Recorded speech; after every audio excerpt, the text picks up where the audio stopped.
ఇచ్చారు. మెజార్టీలు చూస్తే ఎవరికైనా మత్తి పోవాల్సిందే. 20,000, 30,000, 40,000, 50,000, 60,000, 70,000, 80,000, 90,000 భారీ మెజార్టీతోటి కూటమి అభ్యర్థులు విజయ డంకా మోగించారు. కూటమి అభ్యర్థుల దాటికి అధికార వైఎస్ఆర్ కాంగ్రెస్ పార్టీ చిత్తు అయిపోయింది. ప్రతిపక్ష హోదా కూడా కోల్పోయి కేవలం 11 స్థానాలకు మాత్రమే వైఎస్ఆర్ కాంగ్రెస్ పార్టీ పరిమితమైంది. ప్రస్తుతం జగన్మోహన్ రెడ్డి కేవలం పులివెందులకు మాత్రమే శాసనసభ్యులు. ఆంధ్రప్రదేశ్కి ప్రతిపక్ష నేత హోదాను కూడా ఆయన కోల్పోయారు. మొత్తానికైతే ఎన్డీఏ కూటమి మంచి జోష్లో ఉన్నట్టయితే స్పష్టంగా అందరికీ కూడా కనపడతా ఉంది. సో నిన్ననే జగన్మోహన్ రెడ్డి తన ముఖ్యమంత్రి పదవికి రాజీనామా చేశారు. అయితే కొత్త ప్రభుత్వం ఏర్పాటయ్యేంత వరకు కూడా మరి ఆయన్ని ఆపద్ధర్మ ముఖ్యమంత్రిగా ఉండాలంటూ గవర్నర్ కూడా కోరినట్టు తెలుస్తోంది. మొత్తానికి చూస్తే కొత్త ప్రభుత్వానికి సంబంధించి అన్ని ఏర్పాట్లు జరుగుతూ ఉన్నాయి. ముఖ్యమంత్రిగా నారా చంద్రబాబు నాయుడు 4వ ముఖ్యమంత్రిగా ఈ నెల 9న ప్రమాణ స్వీకారం చేసేందుకైతే అన్ని ఏర్పాట్లు కూడా ఇప్పటికే పూర్తయ్యాయని చెప్పుకోవచ్చు. సో అయితే ఈ ఎన్డీఏ ప్రభుత్వంలో, ఏపీ ఎన్డీఏ ప్రభుత్వంలో మంత్రి పదవులు ఎవరికి, కాబోయే మంత్రులు ఎవరు అనే దాని మీద అయితే పెద్ద ఎత్తున అయితే చర్చ నడుస్తూ ఉంది. మొత్తానికి కనుక చూస్తే జనసేన పార్టీ 21 అసెంబ్లీ స్థానాలు కూడా కైవసం చేసుకుంది. అదేవిధంగా 2 పార్లమెంటు స్థానాలు జనసేన పార్టీ అయితే కైవసం చేసుకుంది. 100% స్ట్రైక్ రేట్తో దేశం మొత్తం తన వైపుకు తిరిగేలా జనసేన అధినేత చేసినటువంటి ఆ తీరు ఏదైతే ఉందో, ఆయన ఇచ్చిన ప్రసంగాలు, కూటమికి సంబంధించి ఆంధ్రప్రదేశ్ ఎన్డీఏ కూటమికి సంబంధించి జనసేన అధినేత ఇచ్చినటువంటి పిలుపు ఏదైతే ఉందో, ఈరోజు అది ఆంధ్రప్రదేశ్లో ఎన్డీఏ కూటమి అధికారంలోకి రావడానికి దోహదపడిందని చెప్పుకోవచ్చు. అదేవిధంగా భారతీయ జనతా పార్టీ 8 అసెంబ్లీ స్థానాలు కైవసం చేసుకుంటే తెలుగుదేశం పార్టీ 134 అసెంబ్లీ స్థానాలు కైవసం చేసుకుంది.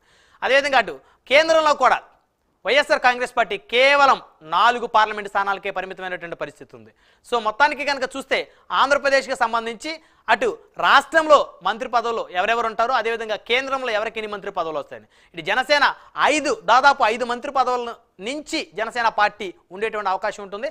అదేవిధంగా కేంద్రంలోకి వచ్చేసరికి గెలిచినటువంటి 2 ఎంపీలకు సంబంధించి ఒక కాకినాడ, అదేవిధంగా బందరు పార్లమెంట్కి సంబంధించి 2లో ఒకరు ఖచ్చితంగా కేంద్రంలో అధికారంలో ఉండేటువంటి పరిస్థితులు స్పష్టంగా కనపడతా ఉన్నాయి. అదేవిధంగా తెలుగుదేశం పార్టీ కూడా దాదాపు 3 స్థానాలు కేంద్రంలో మంత్రివర్గంలో ఉండేటువంటి అవకాశం స్పష్టంగా ఉంది. మొత్తాన్ని కనుక చూస్తే అసలు కేబినెట్ కూర్పు మీద కసరత్తుకు సంబంధించినటువంటి అంశాలు చర్చిద్దాం. అసలు ఎవరెవరు అటు కేంద్రంలోనూ ఇటు ఏపీ కేబినెట్లోనూ కసరత్తుకు సంబంధించి ఎవరెవరు మంత్రివర్గంలో ఉంటారనే దానికి సంబంధించి అయితే మనమైతే చర్చించవచ్చు.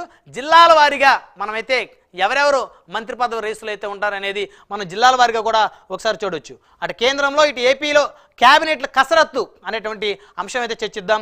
మంత్రి పదవులు ఎవరెవరికి అనే దాని మీద కూడా అయితే ఇప్పుడైతే మనమైతే చర్చించాల్సినటువంటి అవసరం ఉంది. అదేవిధంగా ఎన్డీఏలో మంత్రి పదవులు దక్కించుకోనున్న టీడీపీ, జనసేన అంటే అటు కేంద్రంలో కూడా దక్కించుకునే అవకాశం ఉంది. టీడీపీకి ఒకటే మంత్రి పదవి అని చెప్పేసి ఇక్కడ ప్రచారం కూడా జరుగుతున్న పరిస్థితి ఉంది. అదేవిధంగా జనసేన విషయంలో కూడా సందిగ్ధత అయితే నెలకొన్న పరిస్థితి ఉంది. మొత్తాన్ని కనుక చూస్తే టీడీపీ తరఫున రామ్మోహన్ నాయుడికే అవకాశం దక్కేటువంటి అవకాశం ఉందనేటువంటి కూడా మనకు ఇక్కడైతే నడుస్తున్న చర్చ. టీడీపీ తరఫున పెమ్మసాని చంద్రశేఖర్ కూడా గుంటూరు పార్లమెంట్ నుంచి తొలిసారి గెలిచిన ఎన్ఆర్ఐ పెమ్మసాని చంద్రశేఖర్ కూడా రేసులో ఉన్నారు. ఏపీ నుంచి పురంధేశ్వరికి ఛాన్స్ ఇచ్చేటువంటి అవకాశం కూడా కనపడతా ఉంది ఇటు భారతీయ జనతా పార్టీ తరఫు నుంచి. అటు కేంద్రంలో ఇటు ఏపీలో కూడా పెద్ద ఎత్తున చర్చ మొదలైంది. ఏపీ కేబినెట్లో జనసేనకు 3 లేదా 4 మంత్రి పదవులు అనేది అయితే ఇక్కడ అంటే ఇంతకు మించి కూడా పెరిగే అవకాశం ఉంది. ఏపీ కేబినెట్లో 5 మంత్రి పదవులు కూడా జనసేన పార్టీ తీసుకునేటువంటి పరిస్థితులు అయితే స్పష్టంగా కనపడతా ఉన్నాయి. ఇందాక మనం చెప్పుకున్నట్టు జనసేన విషయంలో సందిగ్ధత, కానీ ఖచ్చితంగా జనసేన పార్టీ తరపు నుంచి బందర్ పార్లమెంటు నుంచి గెలిచినటువంటి సీనియర్ నేత, సీనియర్ పార్లమెంట్ సభ్యులు అనుకోవచ్చు వల్లభనేని బాలశౌరి గారికి జనసేన పార్టీ తరపు నుంచి కేంద్ర మంత్రి పదవి దక్కేటువంటి ఛాన్స్ అయితే ఉంది. ప్రస్తుతానికి అయితే సందిగ్ధతలో ఉందని చెప్పుకోవచ్చు. తెలుగుదేశం పార్టీ 3 కేంద్ర మంత్రి పదవి స్థానాలు ఆశిస్తున్న పరిస్థితి ఉంది, కానీ ఒక్క కేంద్ర మంత్రి పదవికి అవకాశం ఉన్నట్టయితే తెలుస్తుంది. మొత్తానికి ఏపీ కేబినెట్లో జనసేనకు 3 లేదా 4 లేదా 5 అనే చర్చ కూడా ఉంది. మొత్తానికి ఏపీ కేబినెట్లో జనసేన పార్టీ నుంచి నాదెండ్ల మనోహర్ జనసేన పార్టీ సీనియర్ నాయకుడు, జనసేన అధినేతకు రైట్ హ్యాండ్ అని చెప్పుకోవచ్చు. అదేవిధంగా ఏపీ కేబినెట్ జనసేన పార్టీ నుంచి కందుల దుర్గేష్, ఈయనకు కూడా మంత్రివర్గ రేసులో అయితే కందుల దుర్గేష్ కూడా ఉన్నారు. గతంలో ఎమ్మెల్సీగా కూడా పనిచేశారు. ఏపీ కేబినెట్ జనసేన నుంచి పంతం నానాజీ సీనియర్ నేతగా ఉన్నారు జనసేన పార్టీకి సంబంధించి. ఈయన కాకినాడ రూరల్ నుంచి ఎమ్మెల్యేగా గెలుపొందారు. ఈయన కూడా రేసులో ఉన్నారు. అదేవిధంగా జనసేన పార్టీ బొమ్మిడి నాయకర్ బీసీ సామాజిక వర్గానికి చెందినటువంటి నేత ఈయన నరసాపురం నియోజకవర్గం నుంచి ఎమ్మెల్యేగా గెలిచారు. అదేవిధంగా దేవవర ప్రసాద్ పేరు మీద కూడా చర్చ జరుగుతుంది. ఎందుకంటే ఖచ్చితంగా ఒక రిజర్వ్డ్ స్థానానికి కూడా జనసేన పార్టీలో స్థానం ఇవ్వాలి. కాపుకి, బీసీకి, రిజర్వ్డ్కి ఇవ్వాల్సినటువంటి అవకాశం ఉంది. కాబట్టి పవన్ కళ్యాణ్ కూడా క్యాబినెట్లో చేరడం లేదనేటువంటి సమాచారం ఉంది. ఆయన ఏపీ క్యాబినెట్లో చేరే పరిస్థితి లేదని కూడా చెప్పుకోవచ్చు. ఏపీ ఎన్డీఏ కన్వీనర్గా పవన్ కళ్యాణ్ అయితే ఇక్కడ పనిచేసేటువంటి పరిస్థితి స్పష్టంగా కనపడతా ఉంది. మొత్తానికి కనుక చూస్తే బీజేపీకి 2 మంత్రి పదవులు దక్కే ఛాన్స్ ఉంది. ఎందుకంటే భారతీయ జనతా పార్టీ కేంద్రంలో కూడా అధికారంలోకి వస్తుంది కాబట్టి వారికి 2 మంత్రి పదవులు.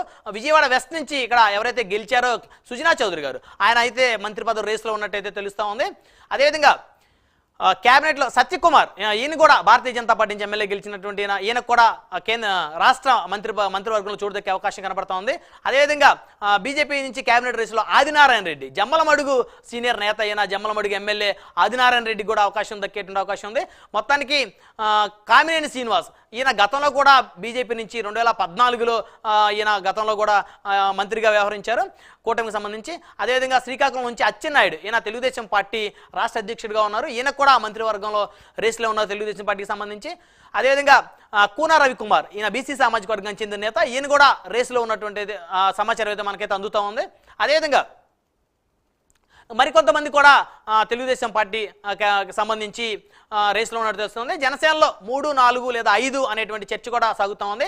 అయితే ఎస్సీ సామాజిక వర్గం నుంచి అయితే జనసేన పార్టీకి సంబంధించి మాజీ ఐఏఎస్ అధికారి అయినటువంటి రాజుల నుంచి గెలిచిన దేవవర ప్రసాద్, లేదా పీగనవరం నియోజకవర్గం నుంచి ఎమ్మెల్యేగా గెలిపొందినటువంటి గిడ్డి సత్యనారాయణ. సో గిడ్డి సత్యనారాయణ కూడా జనసేన పార్టీ తరపు నుంచి ఎస్సీ సామాజిక వర్గం కోటాలో ఆయన కూడా మంత్రివర్గం సంబంధించి రేసులో కూడా గిడ్డి సత్యనారాయణ కూడా వచ్చినట్టయితే తెలుస్తూ ఉంది.